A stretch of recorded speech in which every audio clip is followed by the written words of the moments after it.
Your expedition guide, Valjean Ferris here. In this exclusive 6-part series, we explore the Mayan Empire and many of its ancient ruins located in the Yucatán Peninsula. Each destination holds secret wisdom and spiritual insight unbeknownst to modern society, forgotten wisdom that the Maya called the Grand Astrological Order. Our first adventure takes us south of the city of Merida to a sacrificial cenote, one of many freshwater underground lakes that the Maya used for powerful rituals, rites of passage, and ceremonial sacrifices. To the Maya, cenotes were far more than geological formations. They were sacred gateways into the underworld where Xibalba, the goddess of death, orchestrated transformational processes of life, death, and rebirth. This first expedition sets the stage for the 5 that follow, so grab your gear and let's embark together on this extraordinary 6-part adventure. My name is Valjean Ferris, and I'm your host for Expeditions into Spirit, and we're here in the Maya jungle down in the northern Yucatán Peninsula. And today we're going to begin our expedition with a dive into a sacred cenote. And cenotes are freshwater sources that are underneath the limestone, and they're caverns filled with absolutely pure crystalline clear water. And not only was it the only source of fresh water for the Maya, but it also represented something else. It was a portal into the underworld, into the spirit world. And so today, as we do this dive, we're going to be diving not only into this physical location, but we're actually going to be diving into the ancient spirit, the spirit world of the Maya.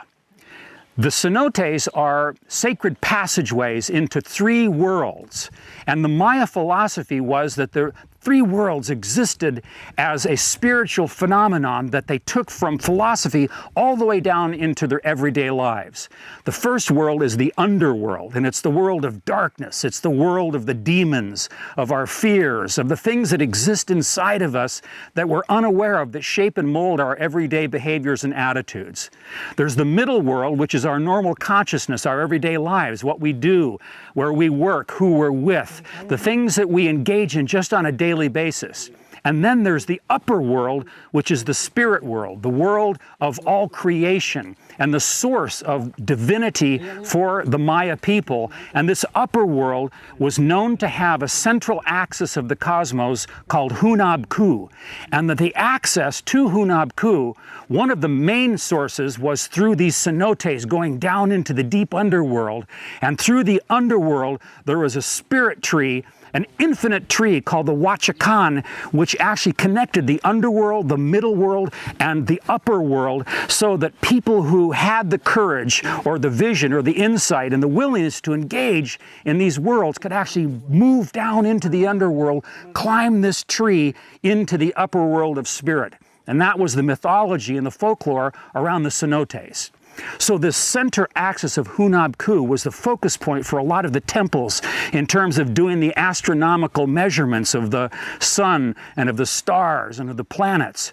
So today we're going to be diving into this cenote and discovering this fascinating world that exists in the underworld. And today we're going to be diving with 4 people who are remarkable friends, people who are willing to do this dive and share this incredible adventure, and I'd like to introduce them to you now. Okay, we're back, we're suited up, we're ready to dive into the underworld. We've got the team here. So we have Daniel, who's to my left, Memo to my right, and this is Scott. And Dante is already down in the cenote waiting for us. So before we go ahead and take our descent into the underworld, I'd like to see if we can get a couple of words from Memo, who's a remarkable explorer.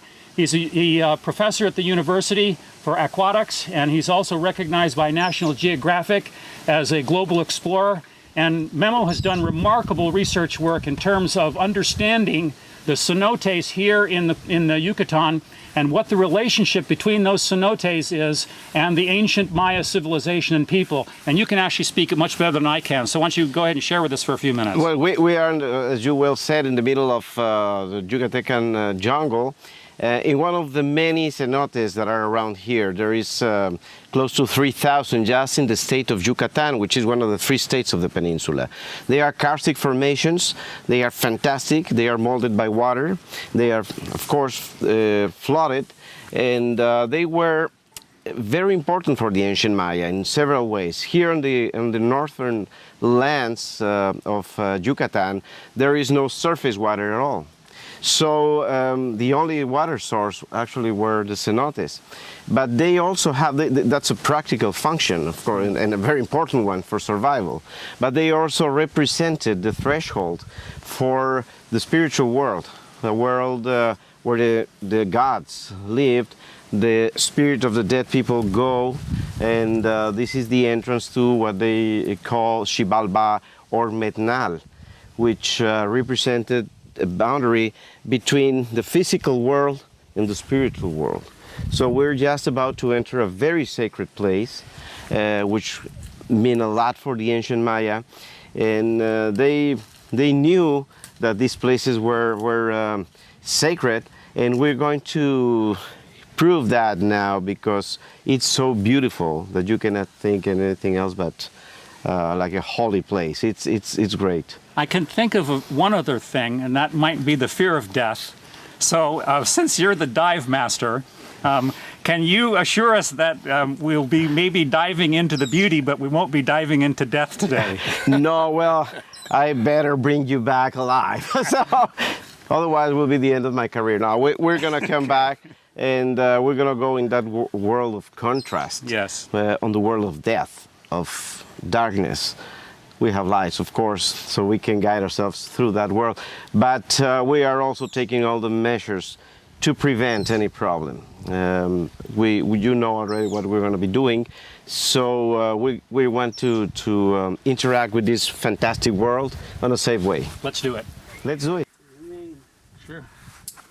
Yeah. Okay. Just a second, DJ. Yep. That thing is going down. Just turn around. It's too loose. Sorry. This is the extra precaution Memo was talking about in terms of this adventure. I'm sorry to make you go through this with this. Ay, ay, ay. Shit. And sorry for touching there. That's okay. It happens. Don't pull it too tight. Okay, it's much better now. All right, perfecto. We ready? Ready? Okay, Yeah. here we go. Okay. Down into the underworld we go. Sí. Mira, este. Sí. Yep, got it. Stay away from the cooler. Don't get your fingers in the way. Okay, got it. Here we go. Hello. It's beautiful. It's terrifying. And it's extraordinary. Okay.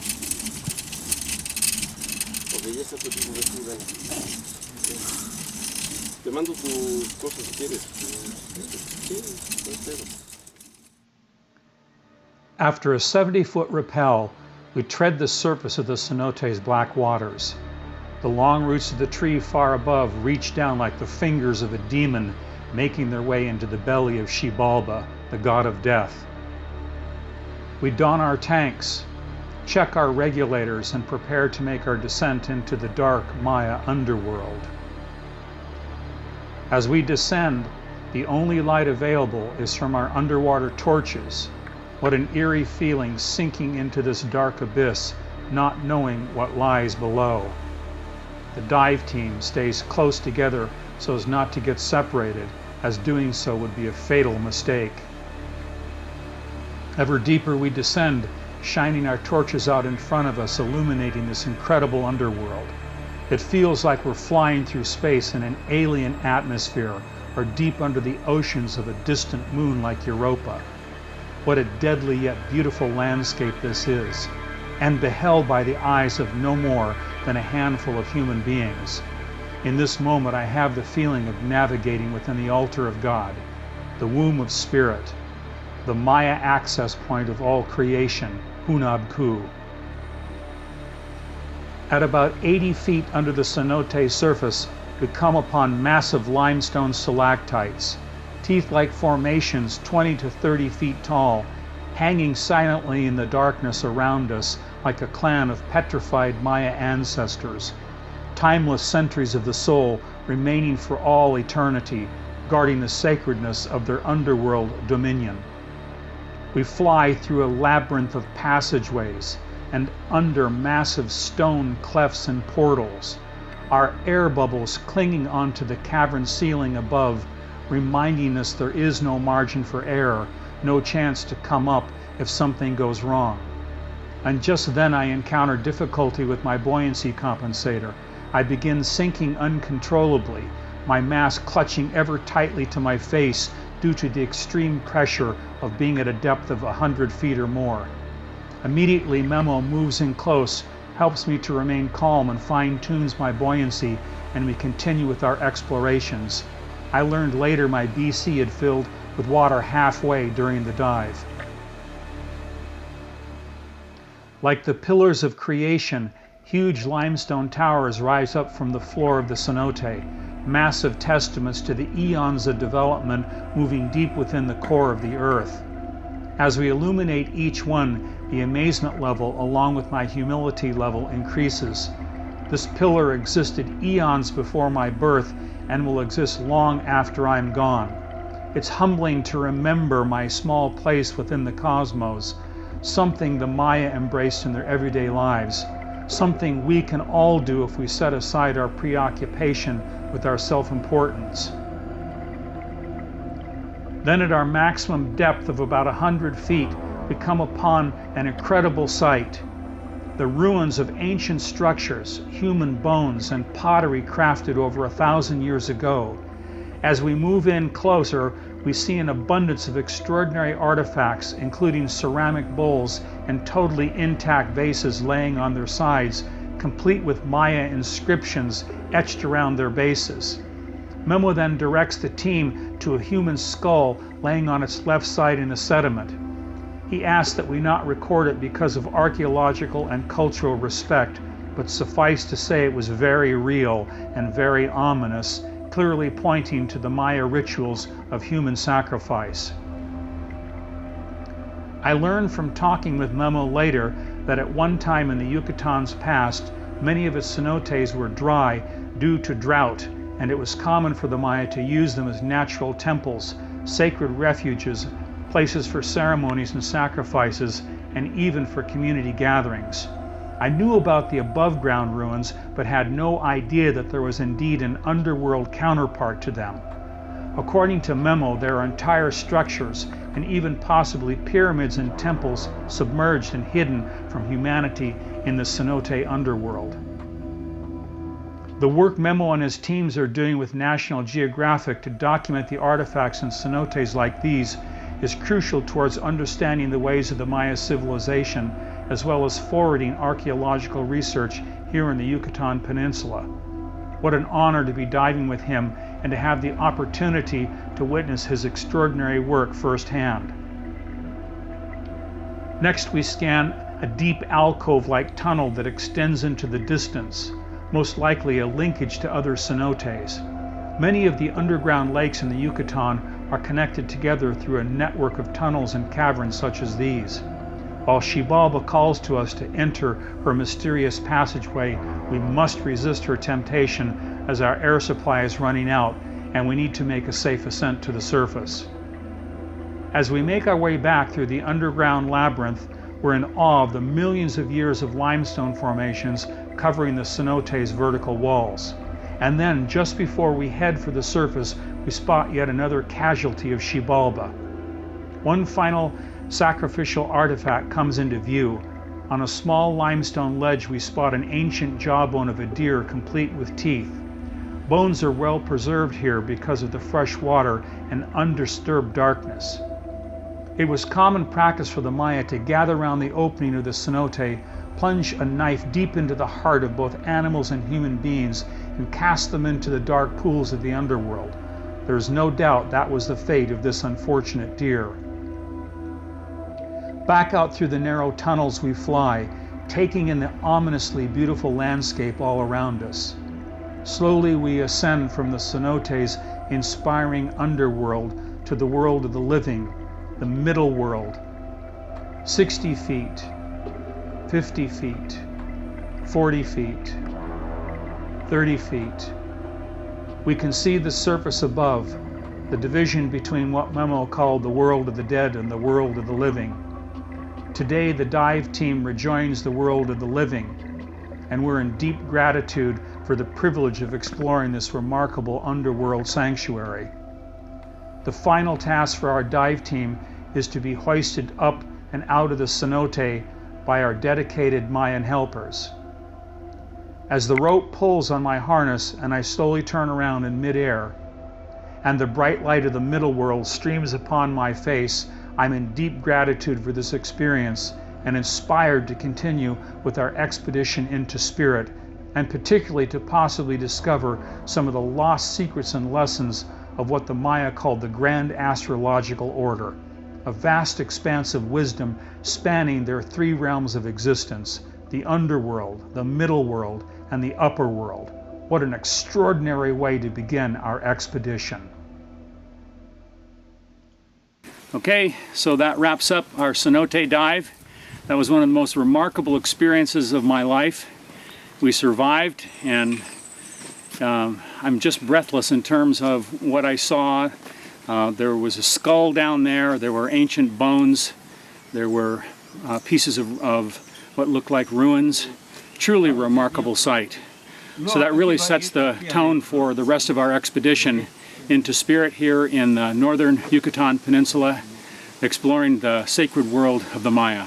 So join us for the next piece of the adventure. Vale. Uno, dos, tres. Hasta luego, señoritas! As we leave the sacred cenote, we're inspired to continue our expedition into spirit, exploring the Maya Empire, the first in a series of extraordinary adventures we've captured on video and posted to YouTube. Our dive into the cenote underworld today was an extraordinary beginning for our planned exploration of 5 sacred sites here in the northern Yucatán Peninsula: Chichen Itza, Uxmal, its sister site Oshkosh, Koba, and finally Ekbalam. Each of these sites has its own ancient secrets to be revealed, spiritual wisdom and life lessons architected by the Maya centuries ago, life lessons about human nature we can apply to our modern day lives. Join us as we reveal one by one what each of these 5 sacred sites has to teach us. And stay with us as we weave together the 5 life lessons into an extraordinary tapestry of wisdom, the sacred curriculum and spiritual legacy I believe the Maya left for us to discover and integrate into our daily lives. We continue our expedition into spirit now by traveling east across the Yucatán Peninsula to the ruins of Chichen Itza, a huge complex of temples, pyramids, and observatories dedicated to what the Maya visionaries called the grand astrological order.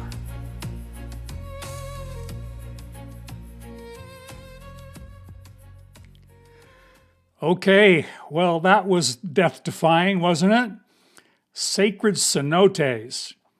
So if this virtual expedition inspired you and you want to see more, give it a like and subscribe, and tune in to the 5 additional expeditions that are about to come here on Expeditions into Spirit.